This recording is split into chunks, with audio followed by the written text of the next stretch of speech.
Warning MMA Report is joined live by Gary the Artist Konkol. We'd like to take a moment to thank our sponsors real quick before we get started. Jackson Yard Care, you have the right to a beautiful yard. Plush Care, Heidelage Masonry, and Kiss My Fist Medco, the hardest hitting edibles on the planet. Gary will be fighting in the co-main event for Pure FC 16 on Stevens Point on December 7th. Thank you for taking the time to chat with us before your busy fight week gets started. Hey, not a problem, man. It's an honor.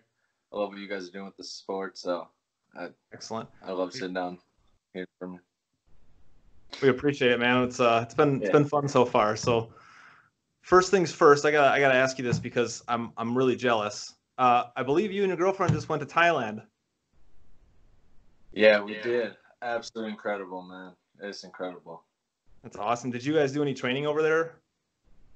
Yep. So that was the main focus, was to go there, get some good strict Muay Thai training in. Got a lot of that in, and got to see the city itself, town. It's beautiful. We ended up staying in like a fight location. So within a mile, it was like 15 gyms, and everybody walking the streets was just, I mean, they were there for fighting. Like every single person to was just a badass, and you had no idea what they're capable of. We were right down the street from Tiger Muay Thai as well, like the one you could follow on Facebook. That's, I mean, got amazing UFC fighters out of there. Like, it was right next to us. I mean, walking distance. We would pass it every morning on our walks to get some breakfast, you know. And it was an eye-opening experience, like, in itself. And then we took some time off. We got some tattoos. Did some sightseeing on those days, and then went out in boats too, so we got to see the islands, and that was absolutely amazing. Like, it just to see how big the world actually is just, you know, flying over these places, looking down on China, and just seeing what's going on and how busy the rest of the world. Like, it was nuts, eye opening. It was a great pleasure, and I got to do it with an amazing person as well, who's really holding it down for me in my life. So it was really nice to just do everything we love together, and then also see more of the world. You know? Excellent. Yeah, man, I'm jealous. I'm gonna have to get over there sometime. It looked awesome. Oh man, let me know, and I can hook you up by going to this location. Because I mean, you as a fighter, you know, loving the sport, like you'd love it there, like, as well. Just to see and go to the gyms, do interviews with. I mean, I ran into this. I can't think of his name. Phil. Can't think of his last name. He fought on Pride, UFC, Bellator, and I looked him up. He was pretty cool. Great guy. I got some clinch working with him because he was a stud wrestler. And it's like, man, I was walking out with a stiff neck the next day. You know? But it just, you never know who you're gonna run into, you know, down there. Yeah. Like, it was something else. That's excellent. Yeah, and you mentioned that you got some new ink while you were there. Tell us a little bit about that. I got my back done. That was a good 10-hour session. On the top of it is Lord Vishnu. She's like the queen of chakra. And the one below it is Guard. He runs around killing serpents and stuff and demons. He's a demon slayer. And then the god of the solar eclipse is on the bottom. So it's just one piece. It all means like protection, the fighter, all that in like one. So it was kind of cool. And I got my hand done as well. Got a lion. Pretty badass. That's awesome. That's a cool gift to bring back for sure. Yeah. It'll last you for a lifetime. So tell us. No, go on. Oh, go ahead. You're fine. The guy that we met that did the tattoos, it was really cool because, like, we just so happened to run into him, and we were introduced to him, and so he didn't speak any English, but his wife spoke some, so like she was a communicator. So with doing tattoos with this guy, he also like talked to us about the culture and took us around. We went to the temple. We learned how to pray, and like they told us. You know, like what the paintings and the murals and stuff were. And it's like, it was really cool. It's like we got a friend out of it as well. And we got to learn a lot that we wouldn't have been if we just went to anybody else. So that in itself was cool. So every time I look at these tattoos, like I get to think of this guy who, like, you know, it was really cool. Excellent, man. That's awesome too, because that's what they're for, right? I mean, there's a story behind every tattoo, Yeah. and if it can take you back there, that's awesome. So tell us a little bit more about your combat sports background and how you got started in MMA. My very first thing I ever did was boxing when I was 16. But with me and my dad always being busy, it wasn't short time after that where I just stopped going after a month or two. But I knew I loved it. As soon as I was in the gym, I'm like, man, I love this sport. And then I moved in with my aunt and uncle when I was 18 years old, and I was just working all the time, coming home and just hanging out at the house. So my aunt one day went on the computer and pulled up a gym out in Wausau, which is about 30 minutes away from me, and showed it to me. She's like, "Hey, we'll take you here one day. We'll see what you think." And like, I don't know why they did it. Like, it's just one day I wasn't watching on TV, and they're like, "Hey, that's awesome." But just one day she had this on the computer. She's like, "Hey, why don't you check this out?" So we did, and I loved it. It was Rising Sun up in Wausau, like I said. I went there straight for like 6 months, just every single day for 3 hours, and then I drive home after work and just did that every single day. I ended up switching jobs, so I moved to Alpaca. So obviously, I quit going to this gym after the 6 months. Completely forgot about the sport in itself. Had some relationships, whatever. Then my uncle called me one day. I was working at Aspen Tree Service, cutting down trees, and said, "Hey, I got a buddy I work with that needs somebody to beat up." Hey, that's me. I'm your guy. Tell me where. So I showed up at Nutriground, Stevens Point. One of my buddies was running as well, TJ Krause, and we hit it off, Mike Sixel. We all hit it off, and I started training there pretty heavily. And ever since then, I think I was 21 when I walked, or 20 when I walked through those doors. And ever since then, I've just been every single day. I've switched gyms a few times, but never lost sight of this is really what I want to do. So ever since then, sports stuck with me. We're taking it to the top. Excellent. Yeah, and you mentioned that you were at Neutral Ground, and you recently just made the switch to Ironworks. Tell us a little bit about that change. Go ahead. After Neutral Ground, I went to Wisconsin Budokai Karate. That was also in town. Got some good work in with Jason Mentz. He's an amazing instructor as well. And I've also worked with Elite BJJ down in downtown Stevens Point, great gym.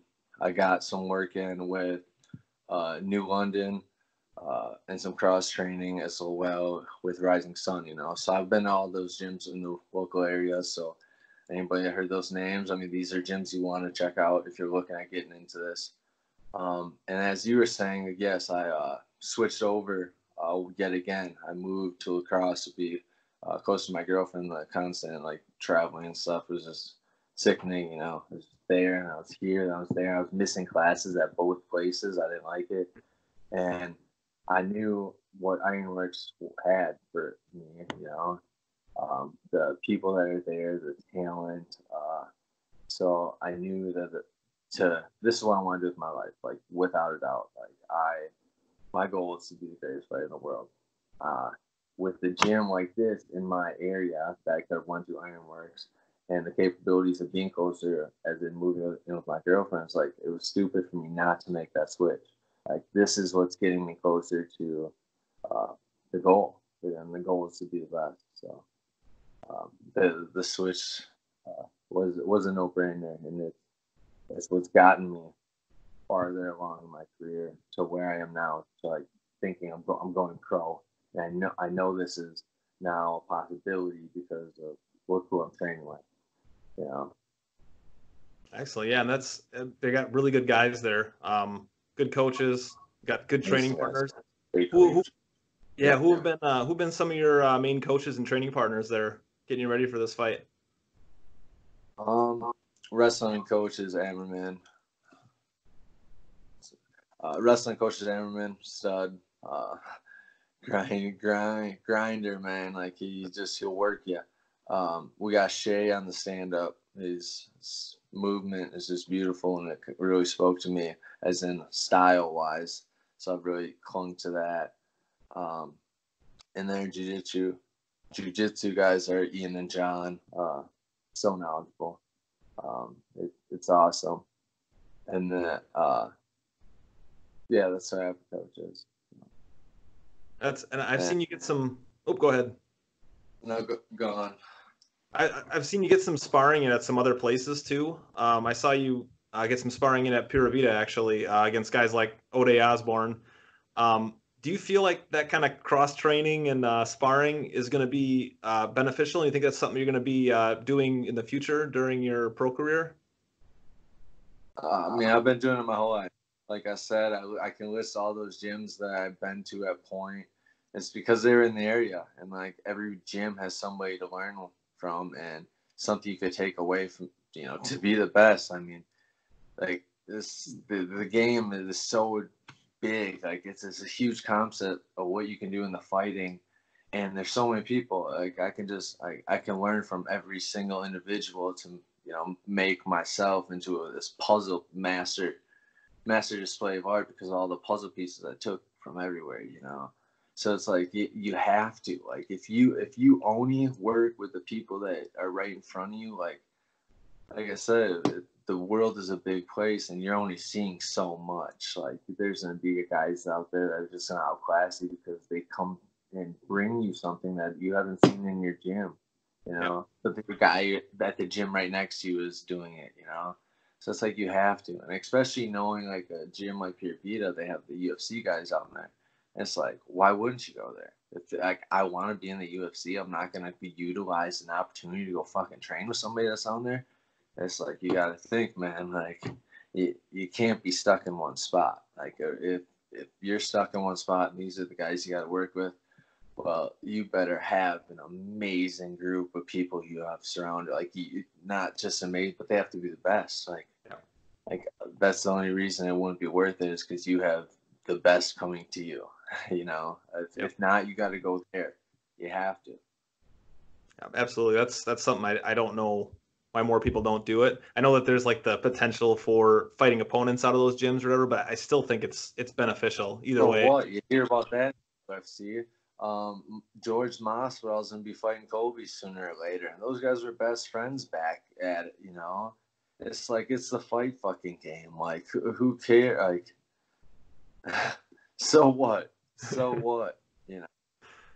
Absolutely, yeah. So, and you've had almost 20 amateur fights before you decided to turn pro. Yes. Why is now the time to go pro? Was there a reason why you waited a little bit longer than some people have? And Yeah, I had a lot to learn, man. I came from nothing. There was no background in wrestling or taekwondo or karate. There was, like the little bit of boxing, and that was, learning a 1-2. But like I had no background in anything, so it's like all my training was, what? Hang on.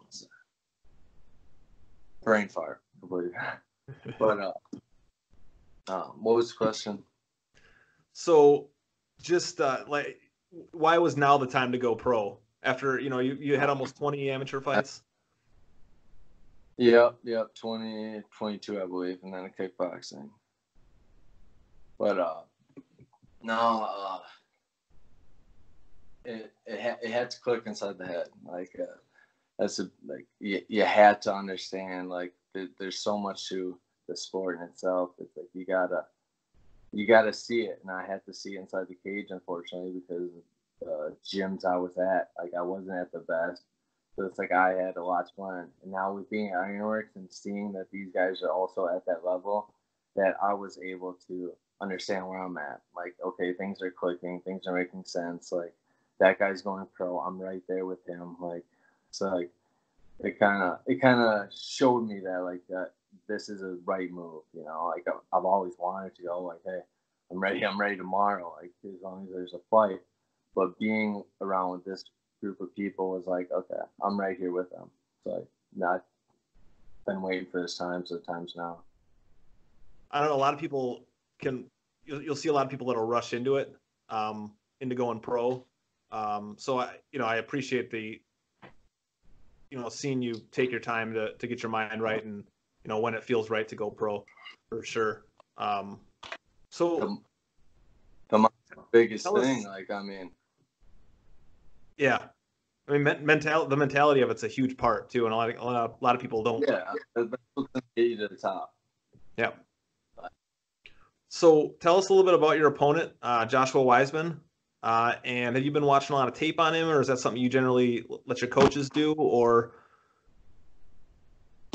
No, I watched him. I got to see him fight in person when he fought Felipe with my teammate. And I watched one other video online, so not too much. I didn't really think into it a lot. I just sharpening my tools. And I mean, because he could show up tomorrow a completely different fighter, something I've never seen. And then my initial thought in that cage is going to be, well, shit, I didn't see that in the video. And now I'm already going to be surprised by something he's doing. Rather than just go in there with my game plan, that's okay. I'm going to try to set up stuff and make him move the way I want to make him move, Yep. So if you look too much into anything, like you can be wrong a lot of the times. Mm-hmm. If I come there with a game plan of, I don't care what he does, I know what I'm doing. Like then I have the bigger chances there. Makes sense. And you mentioned a little bit ago too that the kickboxing aspect. You did a couple of kickboxing matches. Is that something that you plan on doing again, or was that just more of like a way to help you with your stand up a little bit more, or what was the ultimate goal with the kickboxing matches? I believe there was an MMA bout that was there that ended up falling through, and then I said last minute that I'd just do a kickboxing match. So we set that up, and there was no thought into it besides this could be fun. Stand up is what I like to do, not like as much of, let me focus on it. It was like, let's go have fun with this one. It's right before I go to Thailand. Like I'm going to Thailand to learn this stuff. Let's see what I can perform, and then we'll look at that while we're going to Thailand and see what I need to work on. So it kind of fell into place in the mix of it. I know that I found this was foresight of me knowing when Pure Vita was coming back to point. So I didn't, I wanted to have another fight in between that time. And, so it was just right place, right time with that. Excellent, yeah. Would I do it again? I would definitely do it again. I mean, I'd love to collect a belt in that, but otherwise MMA is just going to become my main focus. Excellent. Yeah, it sounds like it worked out pretty good then with leaving for Thailand, and you kind of get Oh yeah, it was beautiful. Yeah, you get that combat right before you go. I focused on throwing a lot of knees in that because I knew I was going to do a lot of practicing in the knees for when you go pro. Yep. So everything. Now I saw high through them and how I was setting them up. So now I kind of critique some stuff. Excellent. Yeah, it was the timing seemed to work out perfect for sure. And yeah. we introduced you as the artist. That wasn't always your nickname. Yeah. It was Wild Boy before. No. What caused the change? It was just a period. Like the name kind of described how I fought. Like I didn't know much. I was still partying. Like after each fight, like I blacked out a lot of the times. Like it was wild. Like I was just living a wild, reckless. I'd come out there swinging around like wild and reckless. A lot of my fights, like I'd only lose because I was, like I said, I was swinging wild. I got taken down, or I went for some crazy takedown and I got choked out. Like, lesson learned. Boom. Obviously, okay, I'm not doing that, kind of correcting myself.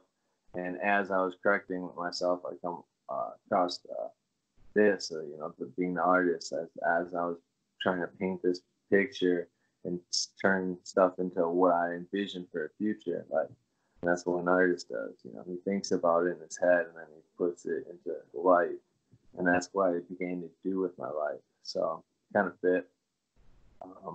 As I'm going into a pro, though, you don't know this, but this is I'm dropping the artist in itself. I'm just going by Gary Konkol. Okay. What I see that does is because I was painting. I've already done the paintings. They're out in my head. I'm gonna put them out there with my hands. But by dropping the name, it adds more weight to who I am. My last name, Gary Konkol. It's not gonna be the artist taken away from Konkol. And a king, like it's my mindset on it. A king, you understand, like a king is his last name. He walks around, you hear his last name. The name is powerful, and that's what I want to do. So I'm gonna just drop everything. The focus is gonna be on Konkol, like Gary Konkol. That's Gary Konkol. He's the man. Like they see that, they understand. I don't need no fake, nothing else. It's just Gary Konkol. It's what you get. Excellent. Yeah, that's a good way of looking at it too, because you brought up the king reference. And that's totally true. And they don't have nicknames or anything like that. It's just got the lion on my hands. It's the king of the jungle, man. Like, think about these things. Nice. So, and this kind of goes hand in hand too. You're a great showman on fight night. The suits, the entrance. Do you feel that that's important? An important part of the fight nights? For me, man, I just like looking good. You got a nice suit on, you feel good about it, and you're there for business. Like, you guys are here. This is my show. Like, I am the CEO of what I'm about to do. Like, I'm the founder of what I am about to present you. Like, and I want to dress how I feel. The suits are only going to get nicer. Nice. That's excellent. Yeah, it's always fun to see you come in for fight nights and looking good, and that makes a lot more sense now. Not just buffer, but hey, I'm feeling good. So, do you have any predictions on how this fight's gonna end? It needs to end quickly. Like, this is me foreseeing my future, and what needs to happen now so that can happen is this needs to be absolutely, oh my God, and just over quickly. Like, I can't make this last. Like, it has to be over quickly. So we're gonna go in there, and I'm gonna try to make that happen. Excellent. Yeah, we do give out bottles. No 2-3 rounds. It needs to be over. Like, I'm going in there with the mentality of this has to be done fast. Excellent. Yeah, and we as you know, we do give out bottles of Proper 12 for spectacular performances like that. So yeah. So have one close by. Take your time to thank your sponsors, teammates, coaches, family, friends, anybody you want to thank. It's the floor is yours right now. Everybody at Ironworks. I mean, you guys know who you are. I can't list them all. I don't want to forget anybody. You guys are absolutely amazing. The girlfriend, she knows the weight cuts suck. Just putting up with me in general sucks. She's there for me though. Everybody back home that's buying tickets left and right, I appreciate it. It's gonna be a great show. Other than that, I'm gonna thank you guys for putting on the show. Thanks to your beat up for having me as your co-main event. You made it right. Next time we're gonna get main event. But yeah, so thanks everyone. Excellent. Yeah, man, we're looking forward to you stepping in there for your pro debut. You're always fun to watch, so it's gonna be a good one. And I guess we'll see you on Saturday night.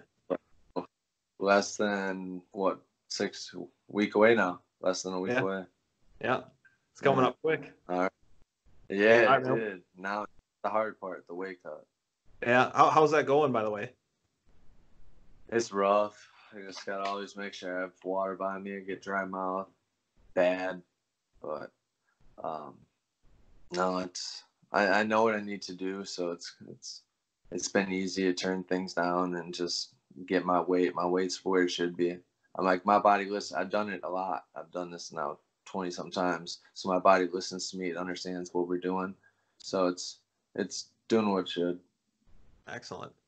Well, perfect, man. We appreciate you taking the time out of your busy week here and taking the time to chat with us. Yes, thank you. Absolutely, man. We'll see you on Saturday. Yes, definitely. All right, take it easy, man. Yeah.